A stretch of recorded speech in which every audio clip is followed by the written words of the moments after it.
afternoon, everyone, and thank you, Elena and Elisabetta, and the team for inviting me to be here.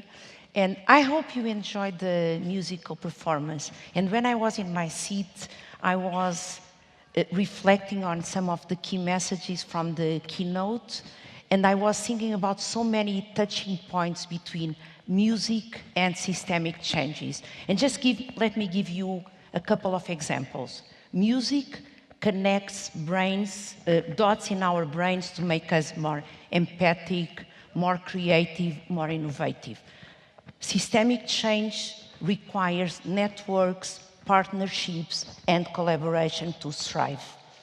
As the rep from the city of Torino said, music has no borders. Systemic change also calls on us to move beyond silos. Music is lasting. As you heard, traditional music comes from many, many years. The first musical performance was also very ancient. So music is lasting, scaling, and inclusive. And so is systemic change. And with that, I call to the stage 4 amazing entrepreneurs. And I start with Angela Odero.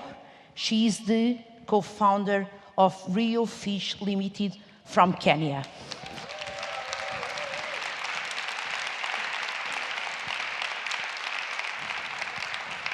Thank you.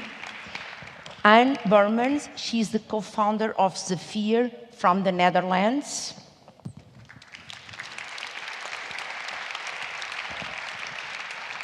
Elisabetta Giacosa, she is the Secretary General of WellFARE Impact from Italy. And Nancy Iraba, she is the CEO of Healthy Seaweed Cafe from Tanzania.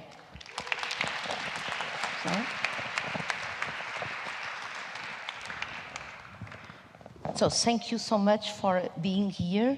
And what I would like to is that after this conversation, we all know more about the journey, your dreams, your challenges, and also your superpowers. And I'm going to start with a really, really quick question, which is, for the 4 of you, tell me in up to 3 words, who are you? And I'll give you an extra word for telling me your superpower. And I start from the left. Elisabetta? 3 words. Curious, optimist, and overthinking. Superpower? Usually I can see opportunities when the others see problem. A visionary, resilient change maker, and I'm able to turn challenges into opportunities that are scalable, sustainable, and put power in the hands of women and youth. Anne?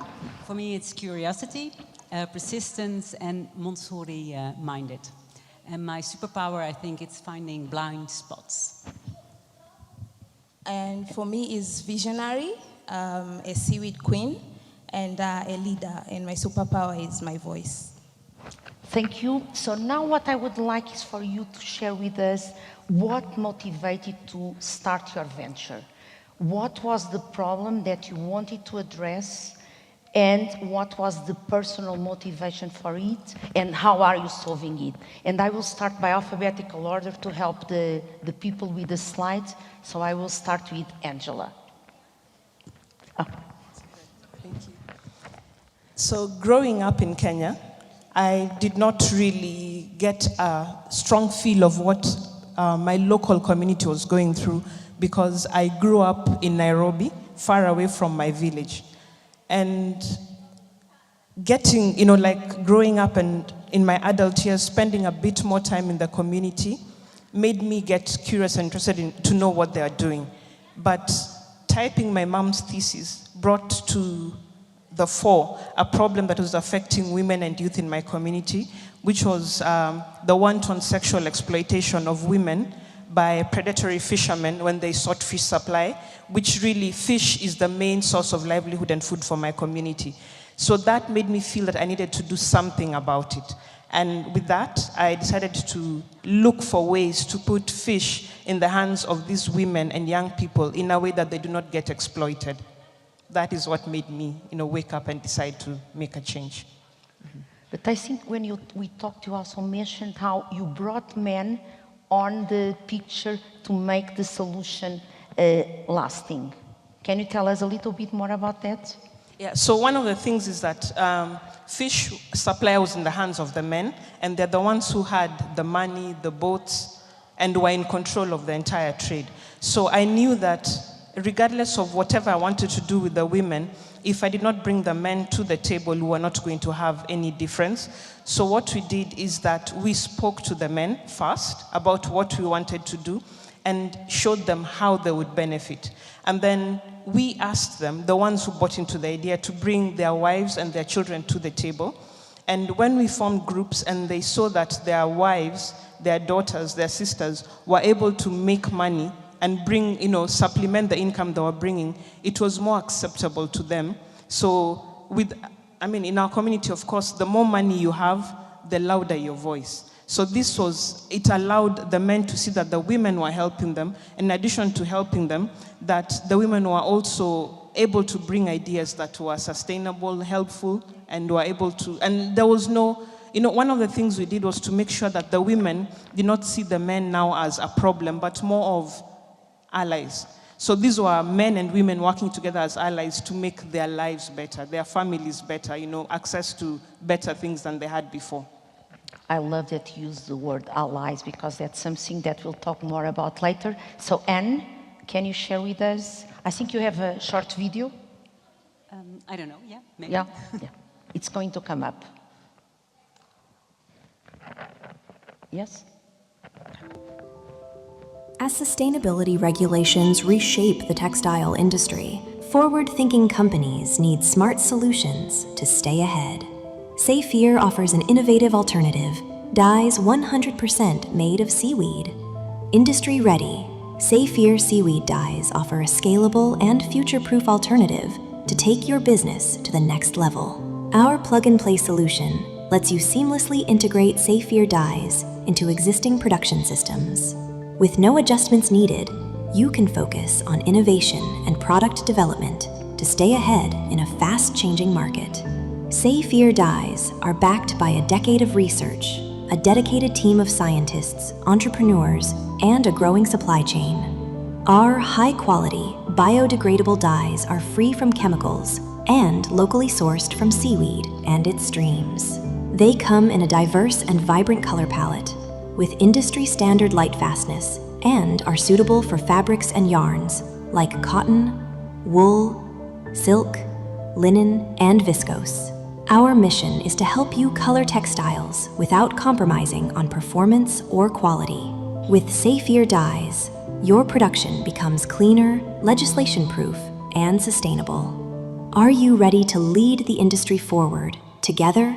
Contact Zeefier today, and let's color the world responsibly.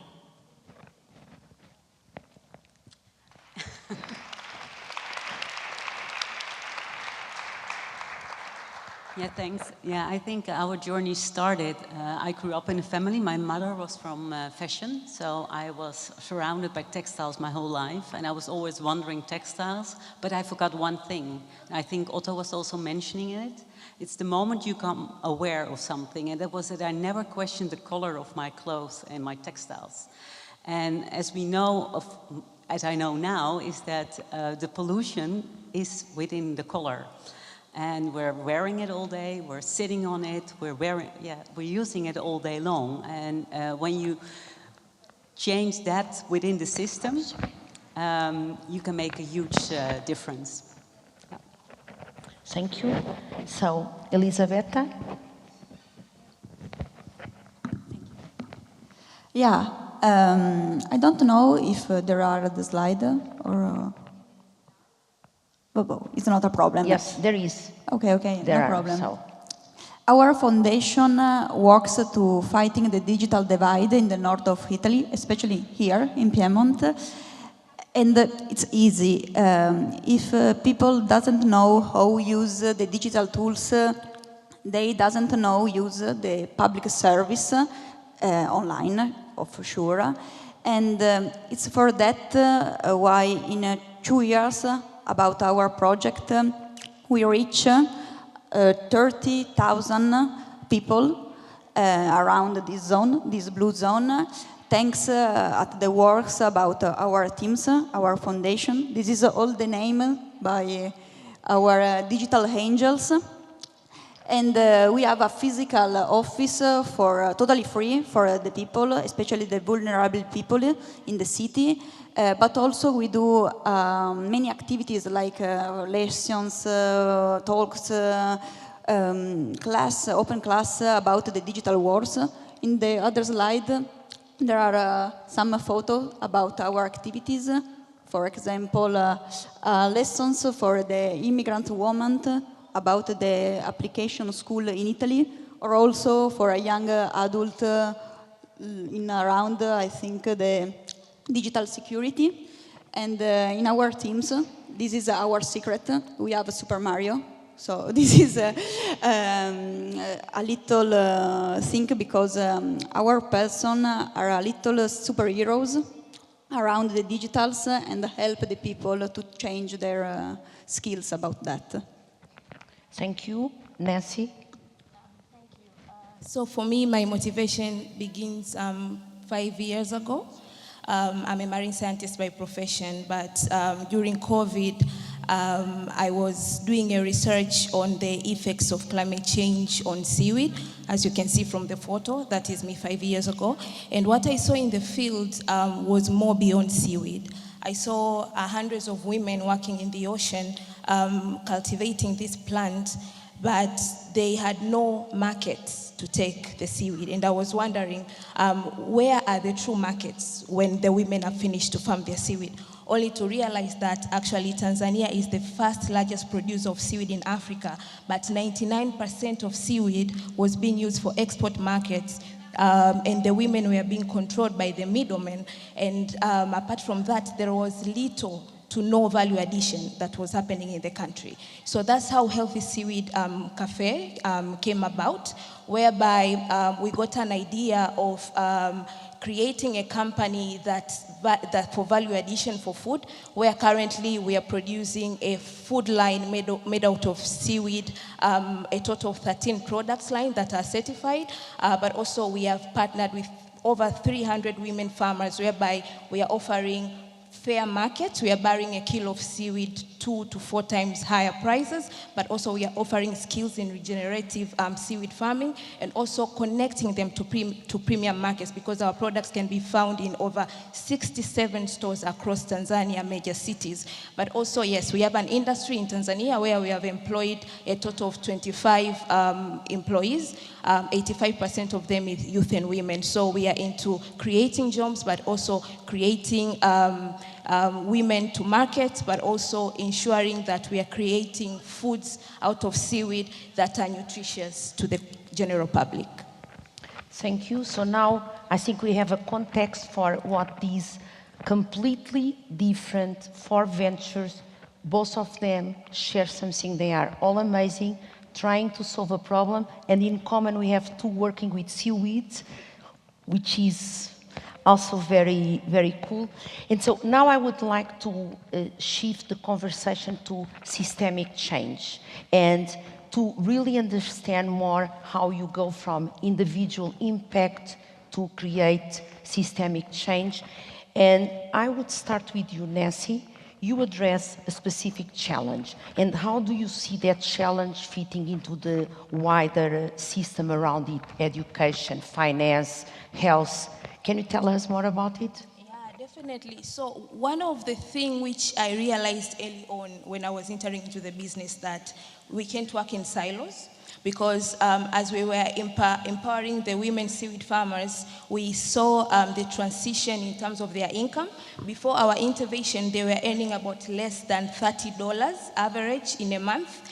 But through our interventions, consistently providing markets for them, we saw an increase up to $80 a month, and we want to be able to increase that amount up to $200. But what we have seen is that it trickles down to the family levels. These women are now much more independent compared to before in terms of taking their kids to school, but also becoming financially stable. But also, even at a family level, in terms of balancing between them and their husbands, because now they are earning much in the seaweed sector, we see that there is also a reduce when it comes to overfishing issues, because now at home there is a bit of a stable income. They are insured of where to sell their seaweed. So we are seeing that it is not a one change, but it's a change that trickles down. But number two, we have seen also the need of including other players, because a business is one, but once you enter, you see now the importance of having investors, importance of having the government, but also distributors, because you need to be able to take these products into the markets. So we are actually seeing a ripple effect, which goes down to the family, but also a need of more coordinated landscape.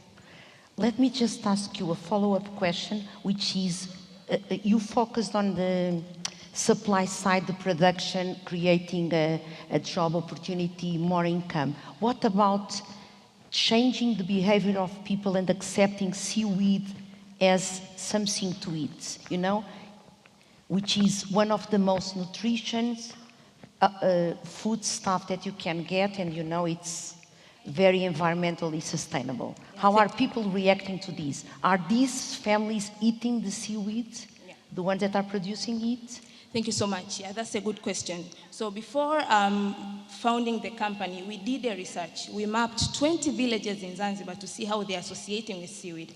And what we found out was that 98% of the women didn't know of the health benefits that were associating with seaweed.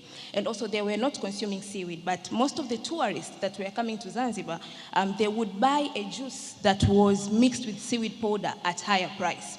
So we saw that there was a knowledge gap when it comes to association of seaweed. So our first intervention was also, we include giving awareness, especially through advocacy and also through media, but also teaching these women how they can actually create seaweed for eating. Because when you see seaweed in the ocean, it's quite ugly for eating.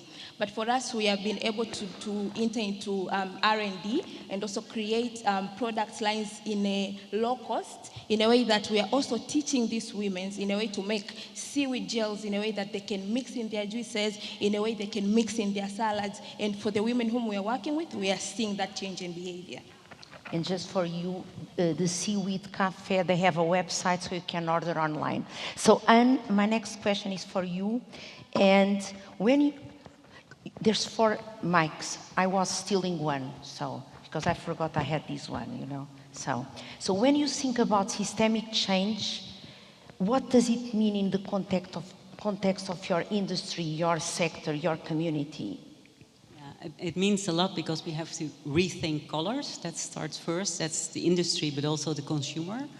And next to that, we need to do it together because textile is a huge supply chain. So we need to combine all the silos and make sure that everybody really wants to change and not only talks about circularity and sustainability and regenerative, but integrate it into the systems, because otherwise we can't do it. The other point is that you can only change the system when you do the volumes. I totally believe that you can do it yourself and you can make a step, but together you can make not 2 steps but 3. And we need a lot because textiles, there's a lot of textiles and we need to change it from petrol towards natural, I think. So, yeah. What has been your biggest challenge in going through the value chain? That it's the supply chain is huge, and everything.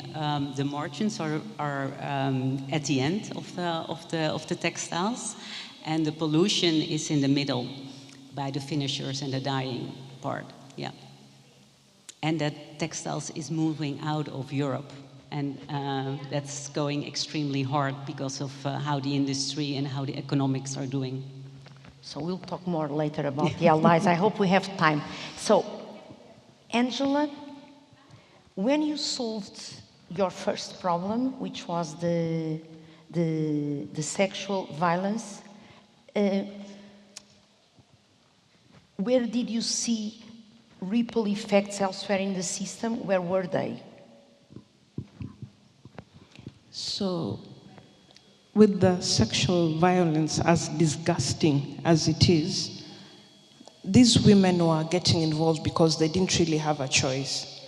And when we brought them an option first to be able to get sustainable fish supply without having to pay anything but money for it, they were very, very willing.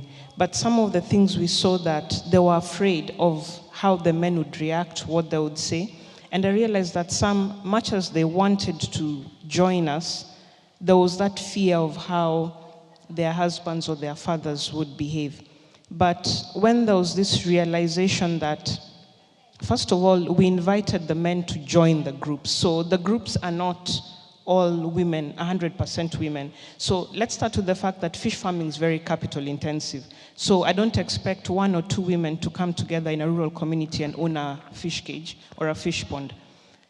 So we put these women in groups. And one of the things we did was to invite our male allies, the men who are, had bought into the idea, to join some of the groups. And then we also provided opportunities for these women to bring their children. The young men who are in the village do not have jobs as employees. And we train them and let them work there and actually get paid. So we found that the women owned the cage and they knew they owned a space in the fish supply. Some of the men were part of this. And then their husbands, some of them were employed in the security of the cages, some of their children were actually working there. So you find that the entire family is brought in and there is benefit. And then they start seeing that now we are gainfully employed, there is money, and supply does not have to be in the hands of the men. I mean, culturally, that's the way it was, and that's the way we were brought up and raised. But now here's a case where supply is in the hands of women. They're not disrespecting the men, and because now they have fish supply, but they're bringing in food on the table, and they're also asking you as men to join them and work with them. So we found that when we brought all these groups together, everybody was benefiting one way or the other. And one thing I know is that money is a very good motivator. So that brought in a change, and other ideas even came on board where people started saying, why can't we do this, that, and the other together? Why can't we have cages just for the men? But our focus has remained the women and the young people because they're the ones who do not have access to those opportunities. Okay, so Elisabetta, you shared with us the slide with many names. Can you share us with a moment when you realized that you were not just impacting individuals, but the wider system with what you were doing? Yes, good question. One point before, usually our users are between 35 to 50 years old. So, of course, we help the older people, but the young adult is a curiosity because in general, the people think the digital support is only for the seniors, but it's not true because the young adults they are forced to use the digitals every day for school, for university, for work, especially for the service in Italy. And in the different states of United Europe, there are historical analyses, the digital economic social index that show the level about the average digital service in every state, and Italy remain below the European average, especially for the younger. So this is focus the key about the system change, because it's important to do it for a cultural shift, especially for the school, for the youngers to the adults. So I think that the digitals it's a utopic instrument because created an unfair barriers, but also is an instrument for connect the people, the service. So this is the focus. Thank you. And I would like this question to ask you, Anne. we know that systemic change very often requires collaboration, partnerships. Who are the key allies, you know, I've already heard from the others, in your industry that you need to advance? Well, it starts with seaweed, so we all should eat a lot of seaweed, but it is also in our toothpaste and sunscreen and a lot of stuff, so we use it a lot. So it starts there. We can use the seaweed and the side stream, so both are important. Then, of course, the yarn suppliers, which can be all kinds of yarns and fabrics, but it all needs to be dyed, and dyeing, that's something what you do in a dye house. And that are large companies which we need. And then, of course, we need the designers who need to switch towards natural colors. And then we need the brands. And then we need all of you, the consumers, to look in your label and check not only your fabric, but there is also a check on your colors of your fabric. So I'm aware of time, but so I would like to ask you one question to finish from all of you, and we have many young entrepreneurs in the room, and what would be the advice you would give these young entrepreneurs and the not so young ones to what they need to do to advance systemic change? And I start with Nancy. My advice would be to embrace collaboration. And because there is a tendency of competing, especially in the sectors. I really like today the idea of social soil. I think once we apply those components from the previous speaker, we'll be able to cultivate collaboration that can make us advance. Thank you. Anne? Collaboration is key, you can't do without. And next to it is just do it. Don't overthink, analyze is paralyze. Angela? I would say the change starts with you. You're never too small to make a change. Do what you need to do, and definitely you're going to get people who will buy into your idea and sort the problem out. Yes. Elisabetta? Yes, my advice is believe in the people and the power of the people in general.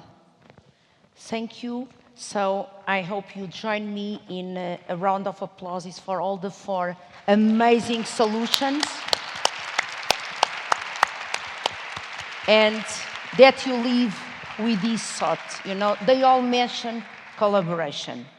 And I did not know, but you know, it's in the statement. Collective action. Thank you.